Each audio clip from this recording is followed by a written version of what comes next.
Bom dia, classe. Paz seja convosco, tudo bem? Vire lá para a câmera, lá para o nosso querido Vitor, e dê um bom dia ao pessoal que está nos assistindo na gravação, está assistindo pela internet, nessa aula maravilhosa, tá ok? Continuando com o tema Reino Dividido.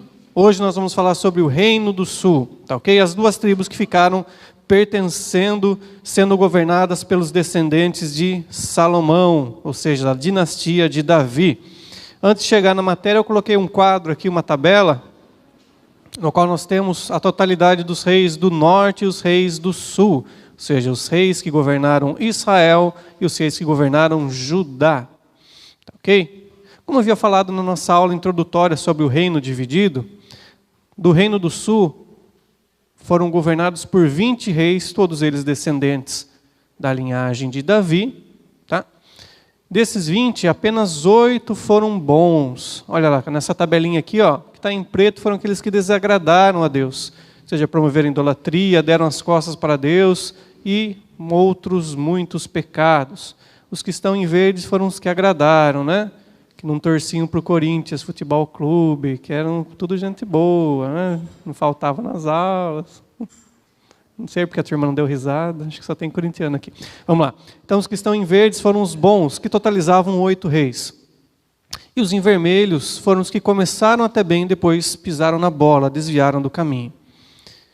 Então, destaque, os que estão em verdes, ó, Asa, Josias, Josafá, Ezequias, e os que começaram bem, olha lá, Joás, depois desviou-se de Deus, Uzias começou bem, Amazias, e o próprio Jotão. E lá em cima, lá, até o Salomão está em vermelho, né? Já começou bem, depois pisou na bola. Tá ok? Esse material depois eu deixo disponível para o Vitor. Vocês vão ter acesso. Porque eu estou em outra tela aqui, não estou me enxergando. Agora sim. Muito bem. Reino do Sul, no capítulo 10 do nosso livro, página de número 117. Tá ok? É a primeira parte que trata do Reino do Sul. O Reino do Sul foi, após a divisão, que foi mais longo, mais longevo, né? Ele durou do ano 930, o ano da divisão, após a morte de Salomão, mais ou menos 930 a.C., né? Lembrando que as datas são sempre aproximadas. Não dá para ninguém falar com razão. Não, foi tal data, eu lembro lá do jornal o que aconteceu no dia. Ninguém estava lá para conferir, né? Sempre baseado nos achados arqueológicos, nas datações arqueológicas e os paralelos históricos.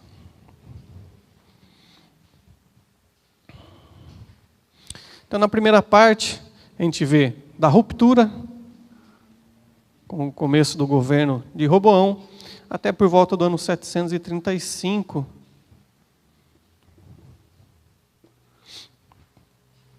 no governo de Jotão.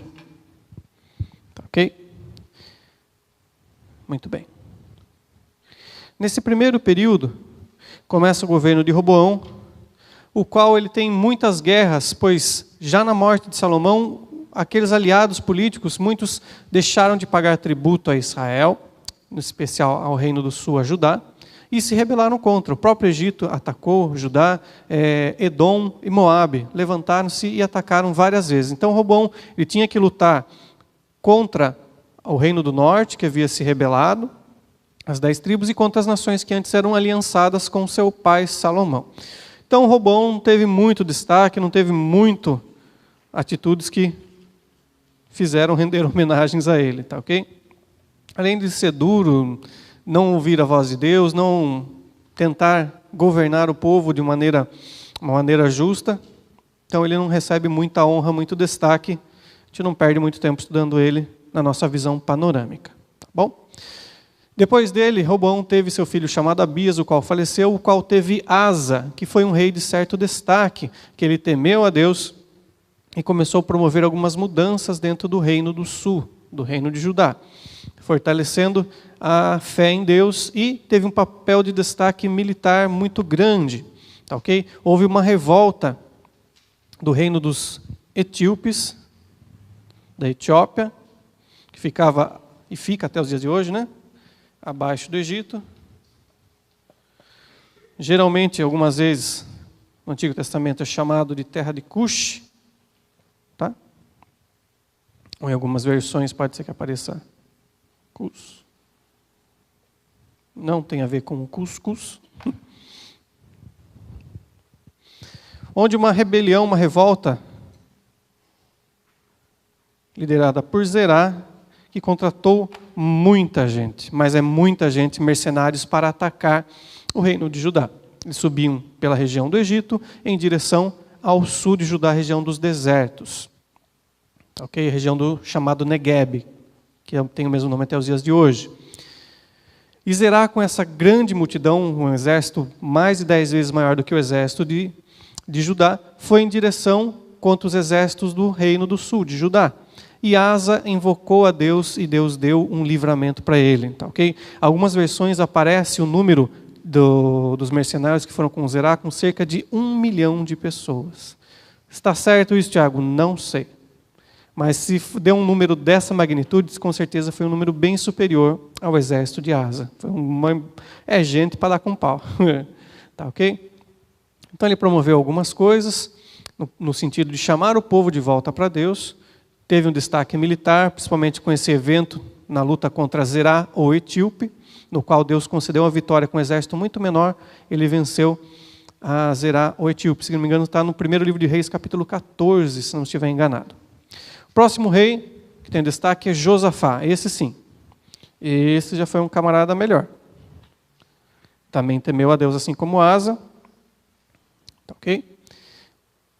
Porém, o Josafá, ele promoveu algumas reformas religiosas dentro da nação de Israel.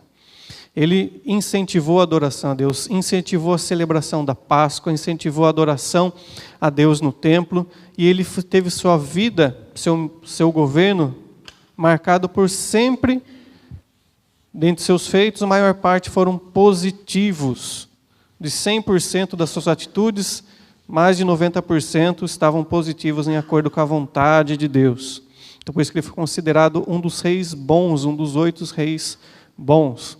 Então, vamos lá. Josafá, o que ele faz? Ele promove a adoração a Deus.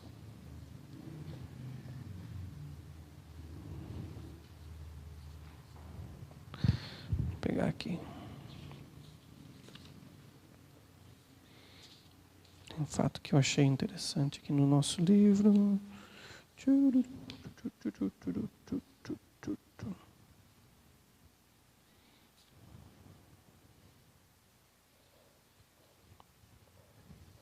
Tá. Promove a adoração a Deus, incentiva, né? Ele estava preocupado com que o povo temesse a Deus. O que mais?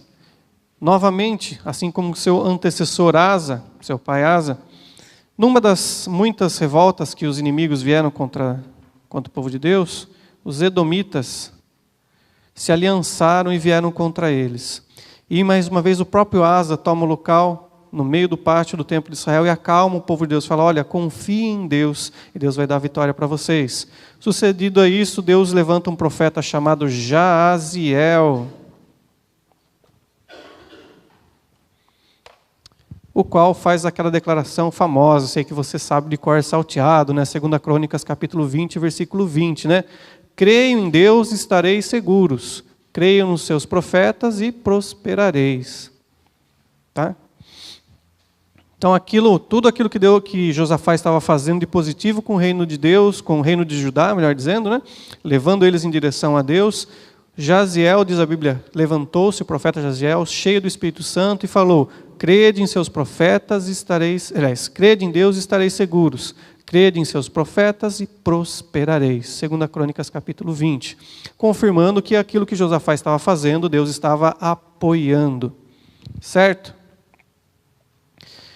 E Deus concede a vitória militar contra os inimigos.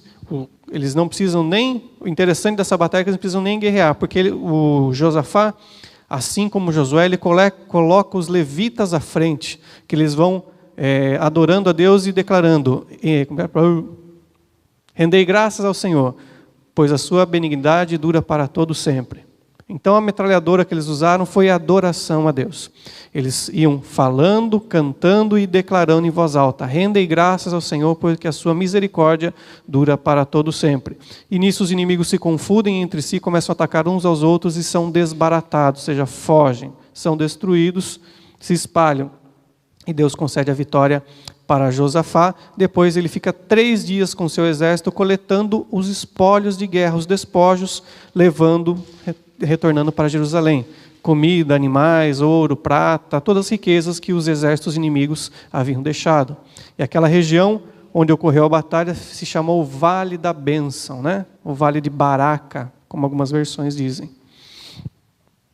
Ok? Vale da Bênção. Tá ok? Outro fato de destaque da vida de Josafá foi suas alianças políticas.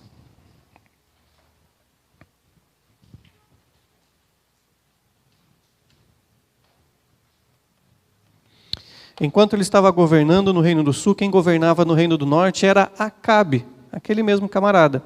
E ele faz uma aliança. Lembra que eu falei que no começo a política internacional do Reino do Norte era guerra contra a Síria e guerra também contra o Reino do Sul. Agora, nos dias de Josafá, ele faz uma aliança com Acabe. E essa aliança é selada, fechada com o casamento, mais um casamento. Nesse casamento, quem casa é o filho de Josafá com a filha de Acabe. Vou pegar aqui o nome do camarada, que não vou lembrar de cabeça, né? É muito nome, muita gente. Página 120. Jeorão com Atalia. Jeorão, que em algumas versões aparece como Jorão também, pois é o mesmo nome.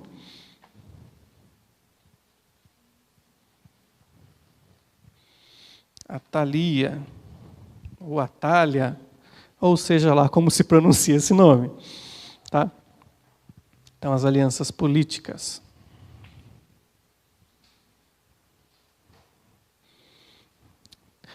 Quando ele faz essa aliança política, estabelece uma relativa paz entre o Reino do Norte e o Reino do Sul, no qual os dois não se atacam mais, não precisam ficar defendendo, são restabelecidas fronteiras, né?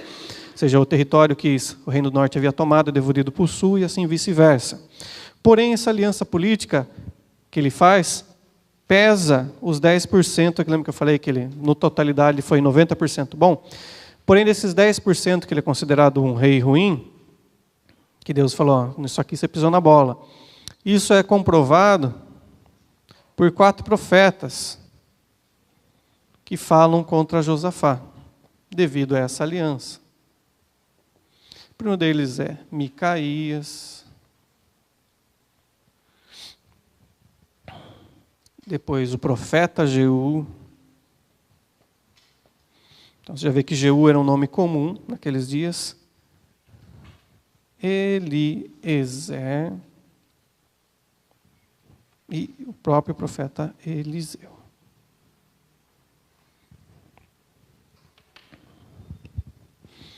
Tá ok? Então, esses 4 profetas, em determinados momentos diferentes do governo de Josafá, repreendem a Josafá devido à sua aliança com o Reino do Norte. Ok? O Micaías, no contexto de guerra, quando Acabe e o Josafá estavam prestes a ser atacados por reis estrangeiros, e Josafá pergunta para Acabe, não tem nenhum profeta aqui que tema a Deus? E Acabe fala, olha, tem um aqui que ele teme, mas sempre fala o contrário, sempre fala aquilo que não me agrada, ele está preso, vou lá e chama ele, e o Micaías vai lá e fala a verdade, fala, olha, Acabe fala aí o que vai acontecer na nossa guerra. Micaías faz um tom de deboche, fala, não, vocês vão ser bem-sucedidos. Acabe briga com ele, fala, não, fala a verdade. E Micaías fala, olha, eu vi os exércitos de Judá e de Israel como cabritos, como bodezinhos, né? Cordeiros espalhados pelos montes, e o exército do inimigo sendo vitorioso. E Micaías aproveita e repreende Josafá por causa dessa aliança dele com Acabe.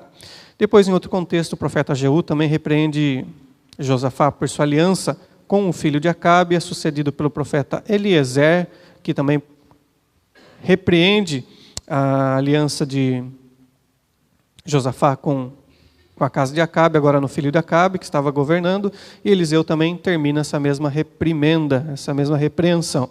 Tá ok?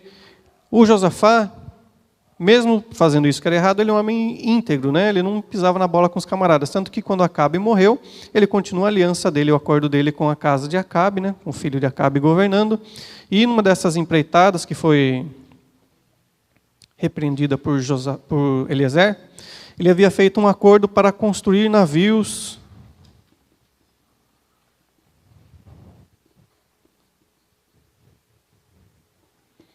em direção ao Golfo de Acaba, continuando aquelas expedições, incursões comerciais que Salomão já havia fazendo nas montanhas de cobre, estanho, que eles havia lá e retirava, trazia animais, especiarias, que a gente falou na aula de Salomão, que eu sei que está fresquinha na sua memória, né? Sei que você lembra, até eu falei que Salomão trazia macaco lá da costa leste da África, você ficou empolgado, falou, que legal, já tinha macaco naquela época. Com certeza que não. Vocês não lembram nada disso. Vamos lá. Nessa empreitada, Eliseu havia profetizado contra, e tanto que o intuito dela foi mal sucedido. Eles constroem navios, colocam no mar, e o que acontece com o navio? Afunda. Perde investimento, perde dinheiro e não conseguem nenhum lucro. Tá, okay? Mesmo assim, Josafá continuou sua aliança com a casa de Acabe até os dias da sua morte. Tá, okay? Josafá morre, passa esse certo tempo, vem seu sucessor, o rei... Como que é o nome do camarada aqui, o filhinho dele, vamos lá botar lá aqui. A cabeça não está muito legal hoje. Vamos lá. Depois de Josafá vem Jeorão, que governa durante 7 anos. Depois Acasias, neto de Josafá, que governa durante 1 ano. Tá ok? O que acontece nesse meio termo? Nesse meio termo acontece uma coisa legal mesmo. Até perdi o apagador, fiquei tão empolgado aqui. Aí, nesse momento, começa o quê? A treta. Começa a guerra, a briga, facada, puxão de cabelo, dedo nos olhos, butinada no calcanhar. Aonde acontece isso? Tudo na casa de Judá, na casa de Davi, dentro do palácio.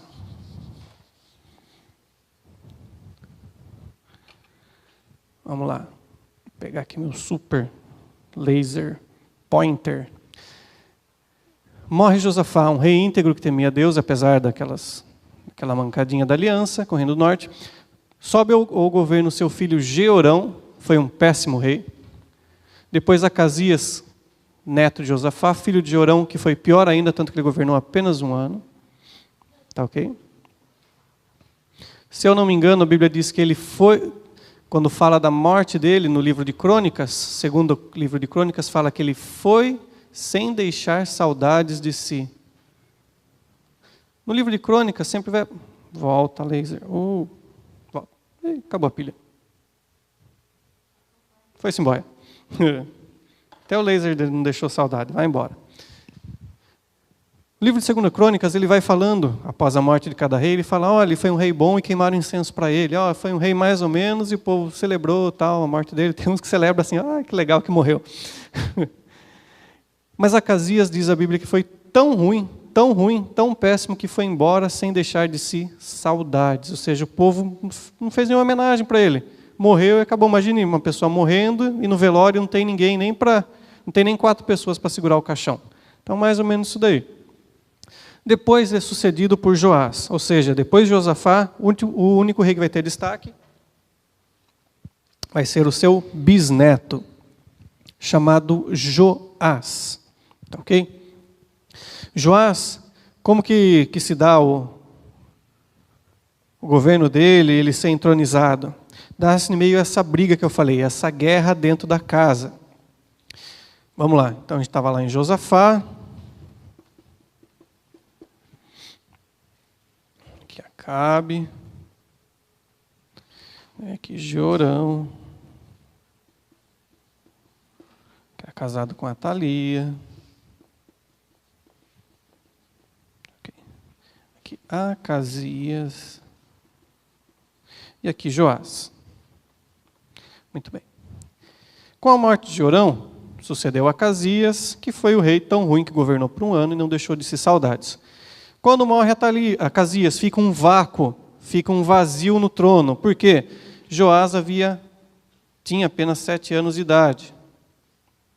O que acontece? Então, Atalia, no melhor estilo Shakespeare, Game of Thrones, ou qualquer outro livro parecido, né, literatura parecida, ela vai e toma o poder. Quando ela toma o poder, ela mata os seus filhinhos e seus netinhos, só sobrando Joás. Porque Joás foi escondido pelo sacerdote chamado Joiada. Por quê? Joiada era casado com uma meia-irmã, porque a meia-irmã de Acasias. Que rolo, Tiago, era assim mesmo.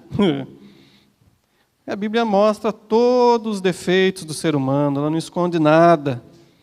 Não passa uma imagem de boa gente, não fala a verdade nua e crua desde o erro de Adão e Eva.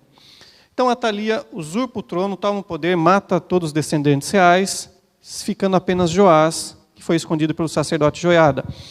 Joiada guarda o menino vai crescendo. Por volta de 13 anos de idade, eles conseguem tirar Atalia do poder, faz uma aliança com os sacerdotes e com os principais do povo, da tribo de Judá e da tribo de Benjamim, ou seja, o reino de Judá, e derrubam Atalia do poder. Atalia é morta e agora Joás começa a governar com 13 anos de idade, sendo aconselhado por Joiada e pelos conselheiros.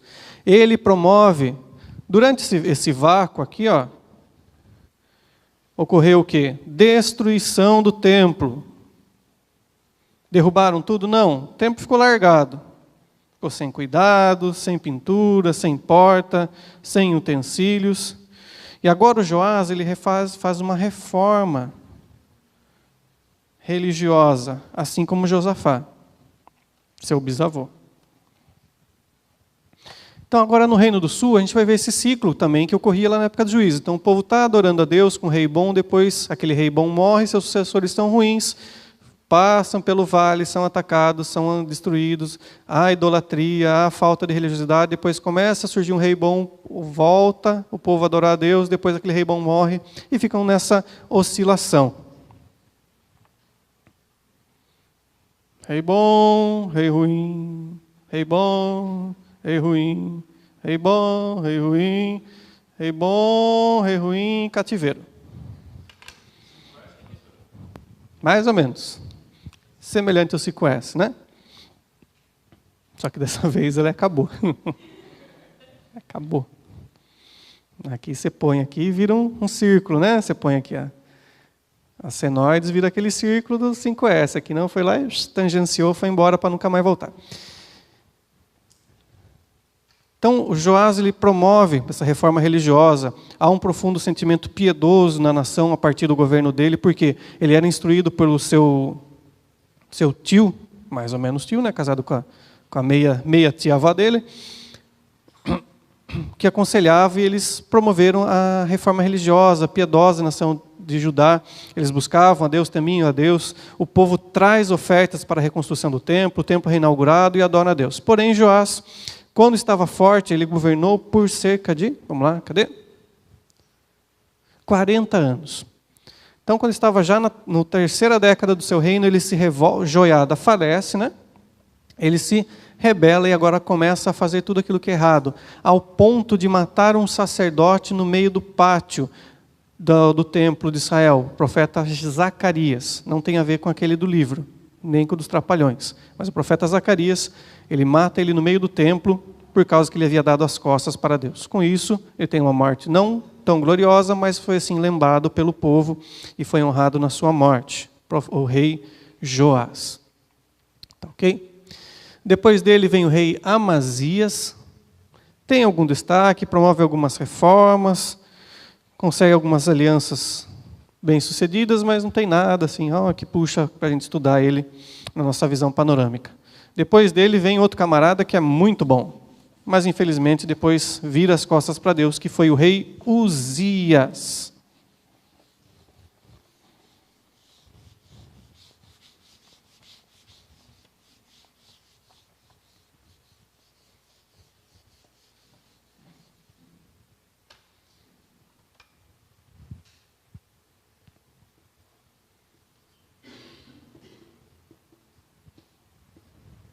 Uzias.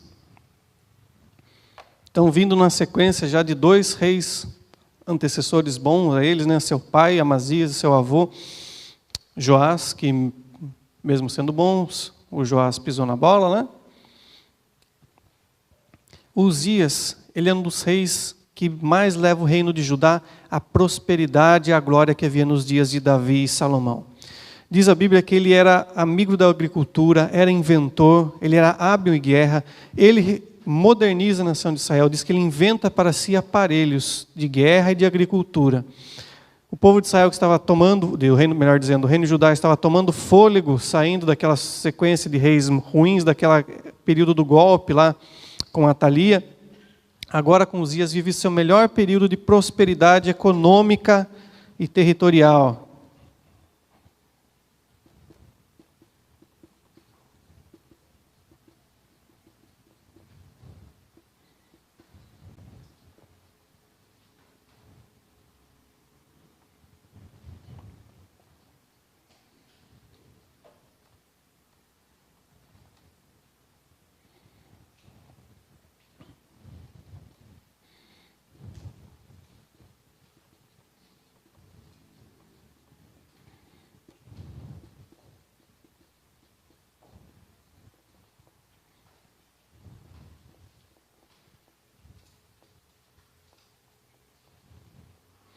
Tá ok? Com as guerras que surgiam, ele era próspero, ele era vencedor, mas, porém, diz a Bíblia no livro de 2 Crônicas, que Uzias foi tudo muito bem, até o momento que ele se ensoberbeceu, que o seu coração encheu-se de orgulho. E daí ele desprezou a Deus. Eu sei que você leu e respondeu a pergunta, você sabe, né? Ele pecou contra Deus de qual forma? Um de cada vez. Tempo queimar o incenso. Lugar de sacerdote. Apostasia porque ele deu as costas para Deus. Apostasia eu falei na aula passada.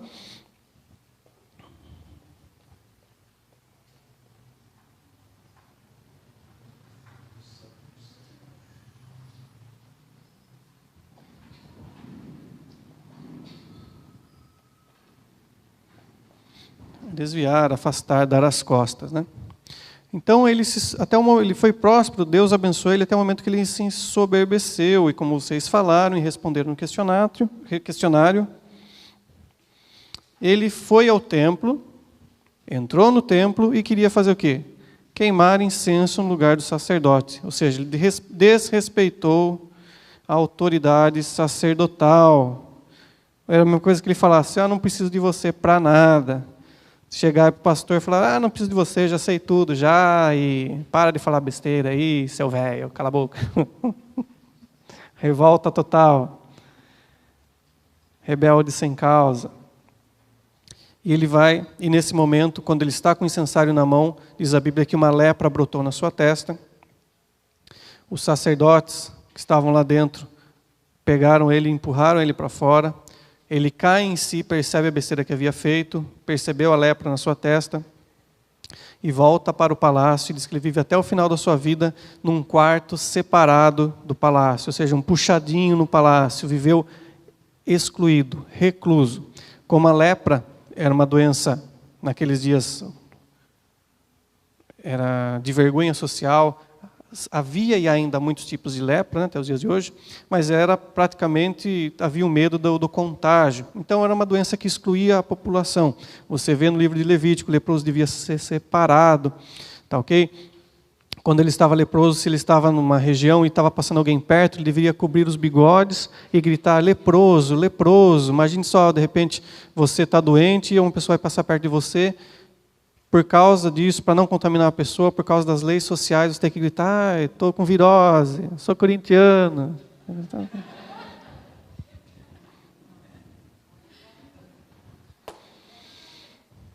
Mentiroso, homossexual, fala mal dos outros, desvia o dinheiro, odeio minha mãe, odeio meu pai, odeio meu marido, estou casado por conveniência.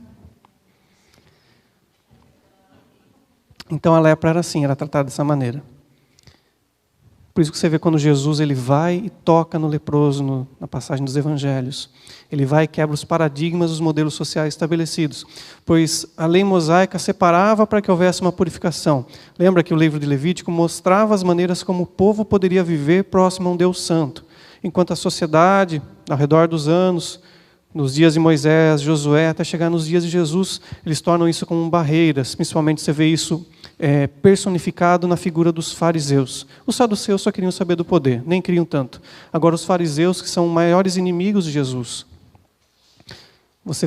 Depois que você está estudando o panorama do Novo Testamento, você percebe, nos dias de Jesus, os principais inimigos são os fariseus, nos dias dos apóstolos, os principais são os saduceus. Por quê? Porque os saduceus interessavam o poder. Os apóstolos estavam tirando a base do poder que eles tinham. Nos dias de Jesus, eram os fariseus, porque os fariseus eram os chamados detentores da lei, os conhecedores de Deus.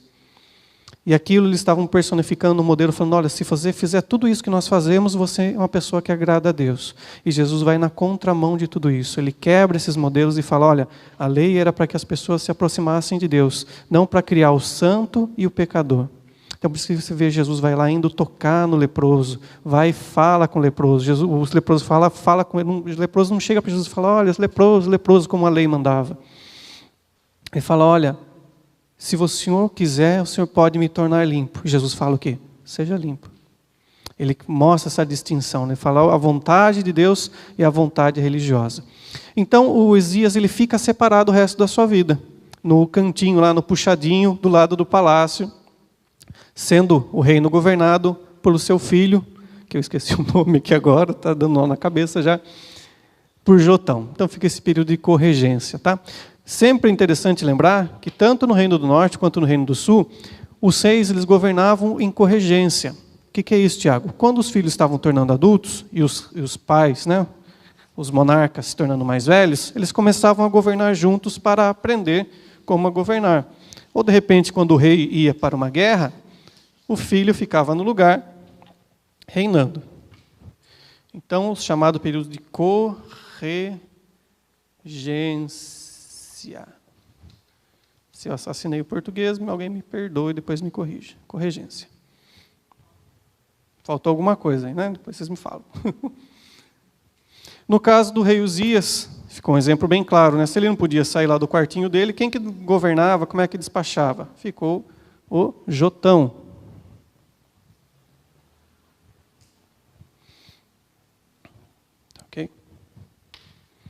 E com isso encerra a história de Uzias. Ele começa bem até que seu coração se ensoberbeceu. Ele pensou que poderia fazer tudo da sua maneira e com isso ficou leproso e viveu o resto da vida isolado no quartinho.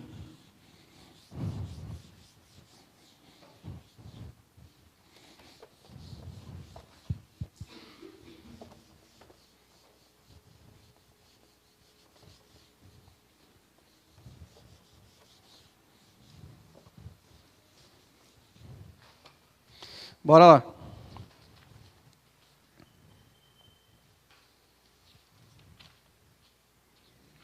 Capítulo de número 11, página 127.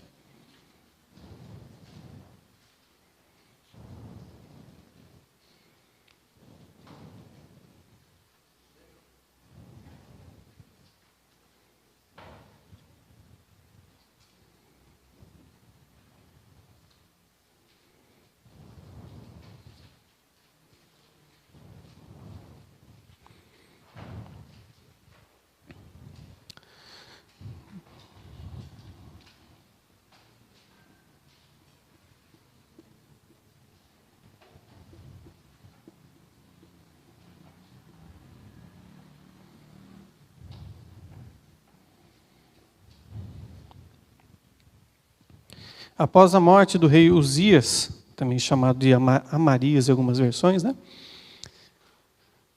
Aliás, em algumas versões, depois é sucedido por Jotão, que foi um rei que governou, começou a governar bem, depois ele também desviou-se de Deus.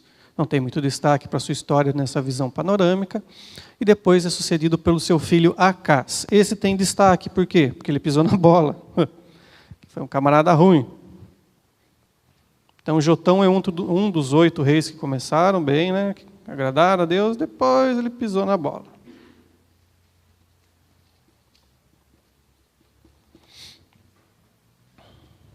Acas ele tem destaque. Por quê? Ele promove a idolatria.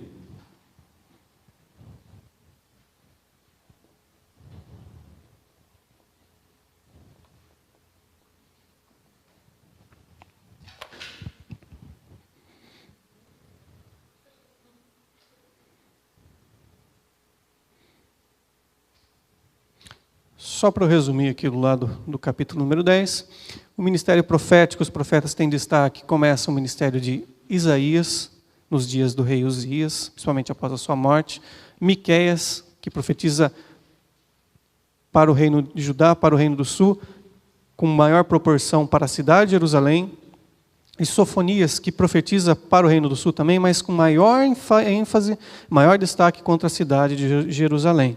Tá, ok?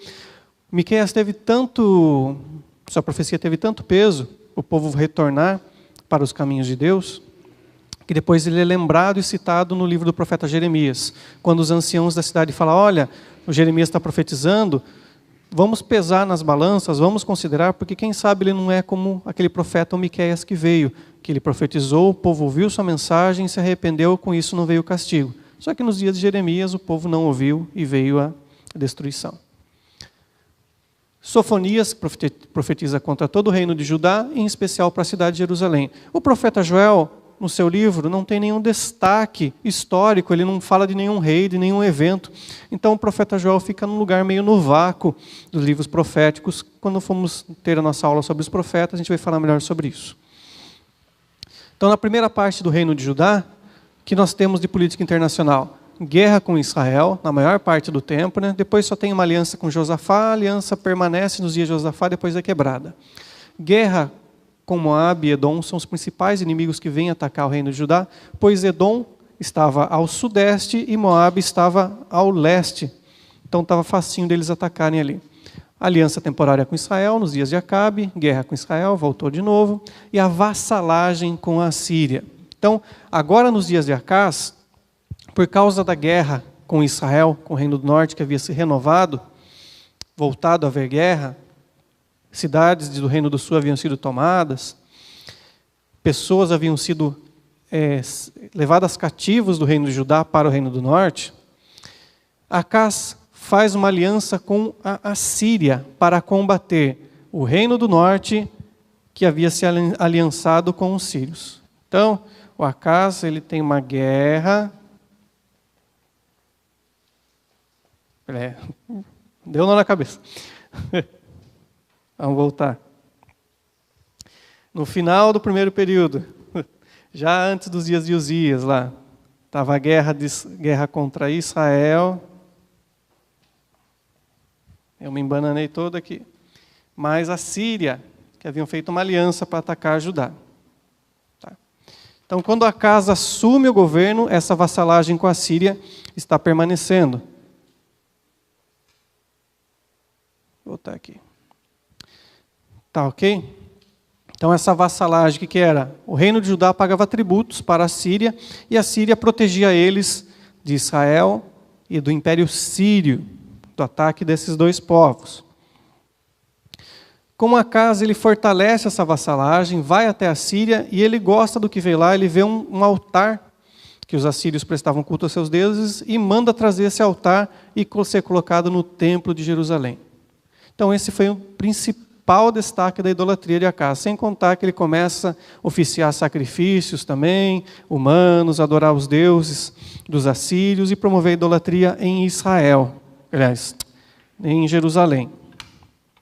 Com isso, Acás é tido como um dos reis maus do sul, do reino do sul, e morre sem deixar saudade de si também. Foi embora tarde. Há uma guerra entre Israel, o reino do norte e o reino do sul, com pouco impacto para o reino do sul por causa dessa proteção dos assírios.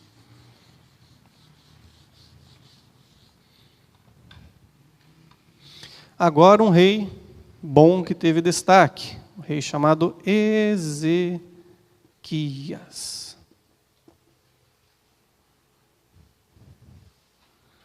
Diferente do seu pai Acás, o que ele faz? Ele limpa o reino do sul da idolatria.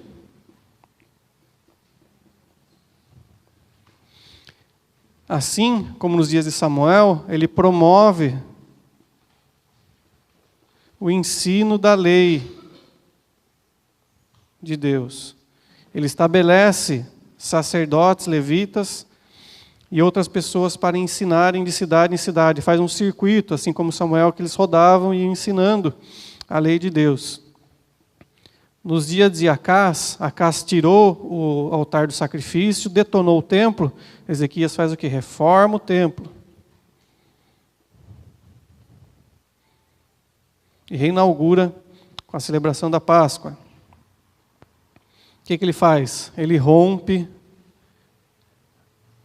a vassalagem com a Síria.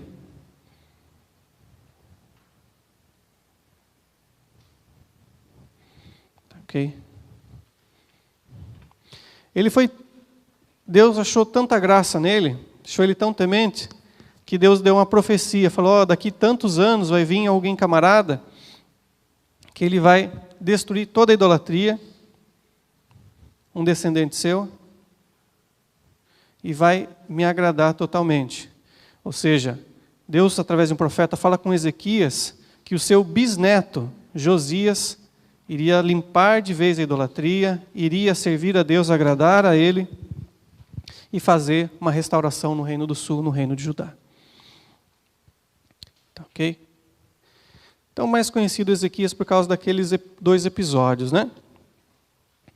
No qual Senaqueribe, segundo o governante da Síria, marcha contra o Reino do Sul, marcha contra Jerusalém, sitia a cidade, né?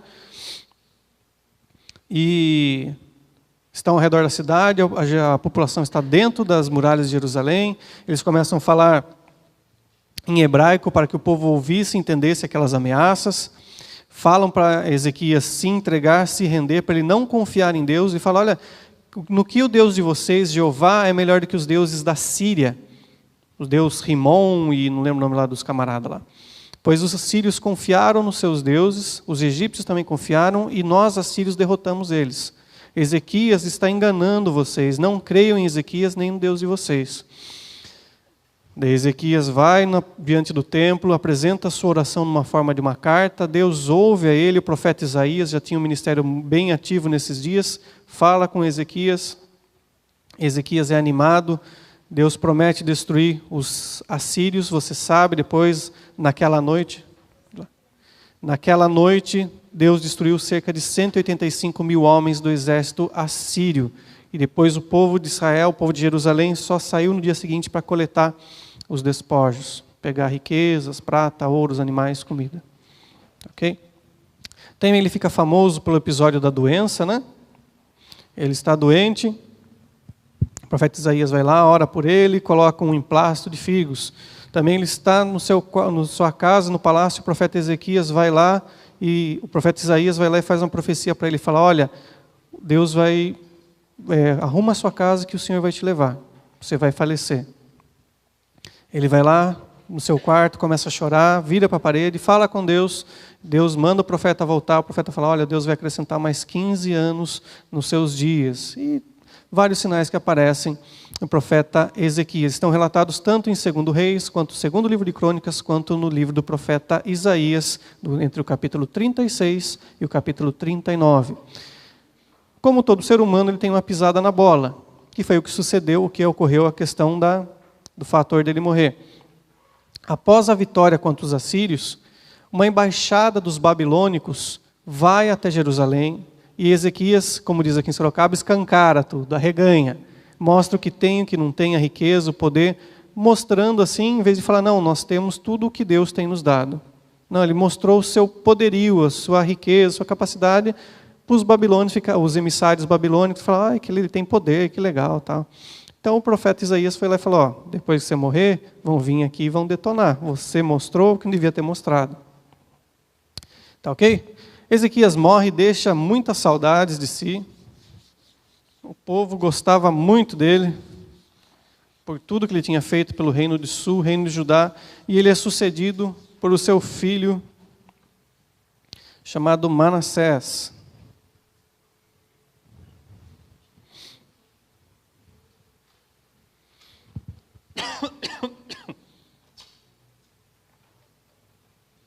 Manassés começa até que bem, mas depois ele foi tão ruim quanto seu avô Acás.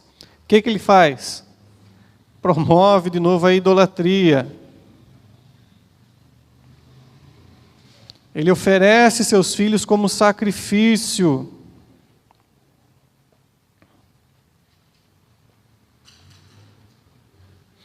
Ele cultua e promove os deuses de Moabe, Edom, Moloque, Quemos. Ele fecha o templo.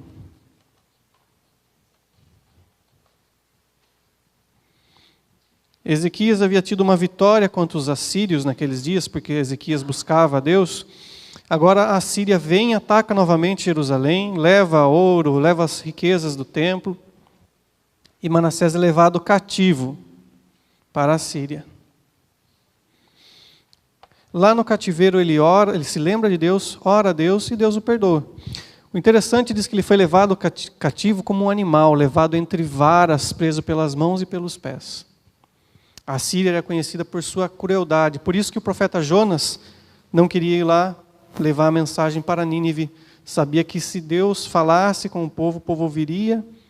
Nínive era a capital da Síria, ouviria a mensagem de Deus, iria se arrepender, e Jonas sabia que Deus era misericordioso e ia perdoar. Então Jonas ficava naquele duelo na mente. Tudo que os assírios estavam fazendo com o reino do norte, haviam feito no reino do sul, e o que Deus poderia fazer com eles, perdoar eles.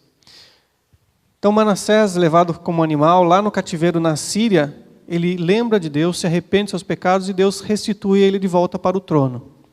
A Síria fica dominando, o reino do sul fica vassalo novamente, pagando tributos, até os dias da morte de Manassés. Ok? Ele é sucedido pelo seu filho Amon. Amon, camarada que não fedeu, nem cheirou. A única coisa boa que ele fez foi ter o filho chamado Josias. Esse sim.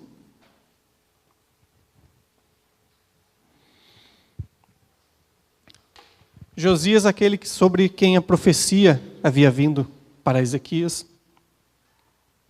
Ele agora pega aquele reino de Judá, reino do sul destruído, e restaura o reino como? Mais uma vez promovendo uma reforma religiosa.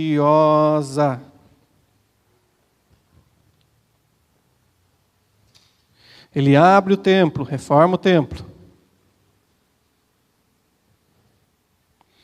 Promove as festas, sacrifícios. Diz que nos dias dele, na inauguração do templo, foi a maior Páscoa que houve, desde os dias que Israel saiu do Egito.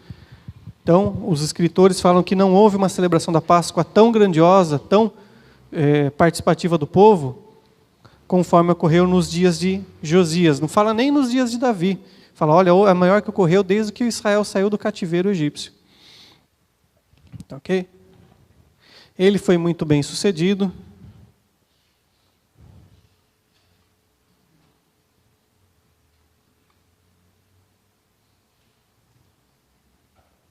Foi próspero. Não havia mais, nos seus dias, a ameaça das 10 tribos do norte, né? Do reino do norte. Tal que eles já haviam sido levados em cativeiro. Ok?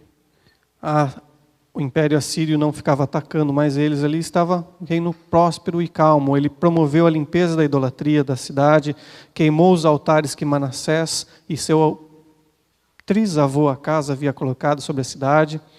Mais uma vez, assim como seu bisavô Ezequias, ele promove o ensino da lei de Deus.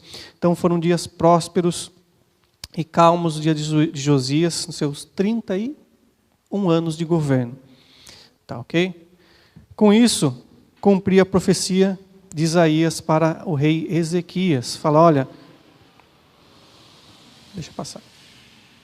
Depois dos seus dias, você vai morrer, o reino não vai ser tirado da sua mão, mas vai vir um dia que os babilônios vão vir e tomar tudo isso que você mostrou para eles.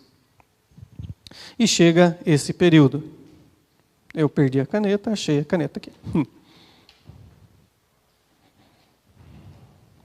Após a morte de Josias, é sucedido por 4 descendentes seus. Jeoacás,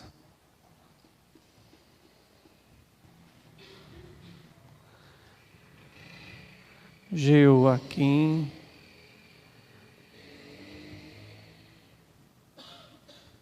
cujo nome era Eliaquim, Joaquim,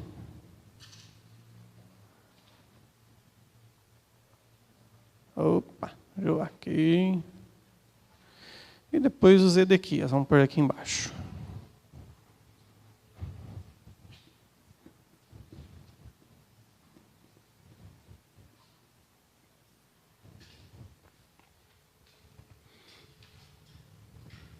Também chamado de Conias. Tá? O que acontece nesse período, Tiago? Acontece uma bagunça degeneralizada.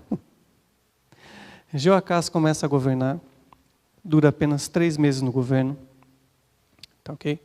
O que acontece nesse período? Há uma guerra entre...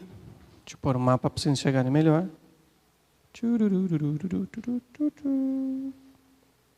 Está no outro lá.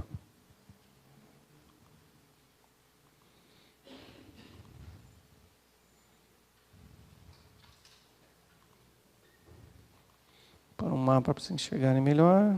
Já vamos encerrar a nossa aula.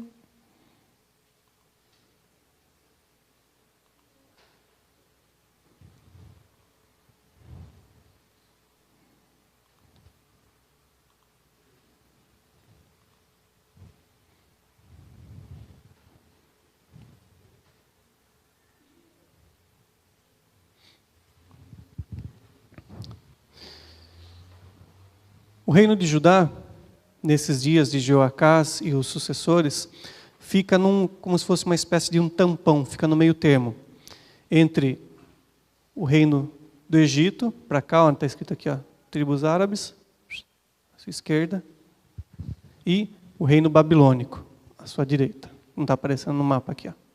Embaixo, olha onde está tribos aramaicas, para o lado direito, o reino babilônico. Há uma guerra entre esses dois, tanto que o Josias foi morto no momento que ele vai guerrear contra o faraó Neco, que estava se levantando para ir contra Nabucodonosor, rei da Babilônia.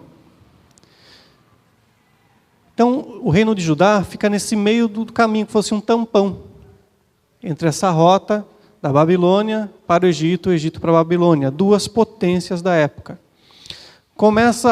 As 2 nações começam a medir forças entre si, tá ok? E começam a disputar o poder entre eles. Jeoacás, ele começa a governar e é retirado do poder pelo Egito. É colocado no poder Jeoaquim, cujo nome é mudado para Eliaquim.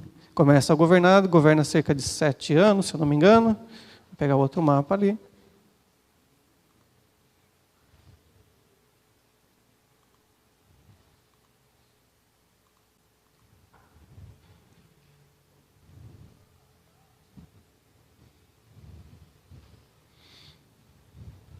Onze anos, depois a Babilônia pega ele é levado cativeiro para a Babilônia, onde fica até os dias da sua morte, é colocado no poder Joaquim, o qual é morto por um golpe de Estado dentro de Jerusalém, e depois é colocado no poder Zedequias, que era sobrinho neto de Josias, o qual também aparece com os nomes de Matanias.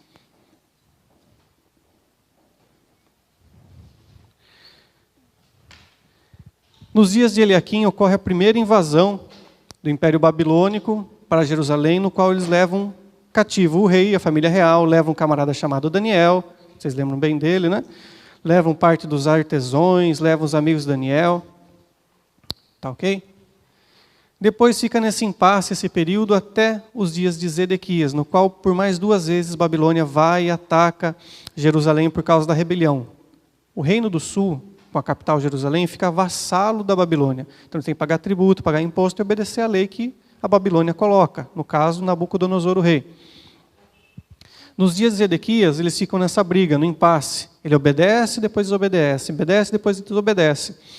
E faz tanta besteira, mas tanta besteira esse camarada, mas tanta besteira, que ele acaba de fazer algo certo, depois ele vira as costas no mesmo dia e faz o que é errado. Num momento, quando a Babilônia estava cercando, o exército babilônico cercando Jerusalém, ele havia feito escravos os próprios habitantes de Jerusalém, os mais pobres. O profeta Jeremias vai lá e fala para ele, solte eles, os cativos, os escravos. Ele vai e solta. De manhã, no dia seguinte, fala que besteira, a gente perdeu a mão de obra. Então ele vai lá e manda escravizar de novo o povo. Um camarada tão ruim, tão ruim, tão ruim. No final da sua vida, Jerusalém está sitiada, ele busca apoio no Egito. O Egito não consegue ajudá-los na guerra contra os babilônicos. Ele faz um buraco na parede e foge com sua família e sua corte. Nesse momento que ele está fugindo, o exército de Nabucodonosor captura ele, leva ele para uma cidade da Síria chamada Ribla, que estava ao norte. Nabucodonosor estava com sua corte ali, tá ok? Porque eles haviam guerreado, dominado a Síria e estavam partindo para guerrear contra o Egito. Ele pega Zedequias, passa a faca no pescoço dos seus filhos, degola, mata os seus filhos na frente dele e depois fura os seus 2 olhos. E leva Zedequias cativo para a Babilônia, cerca de 1000 quilômetros andando a pé. Com a última imagem que ele tem na sua visão, são dos seus filhos mortos diante de si.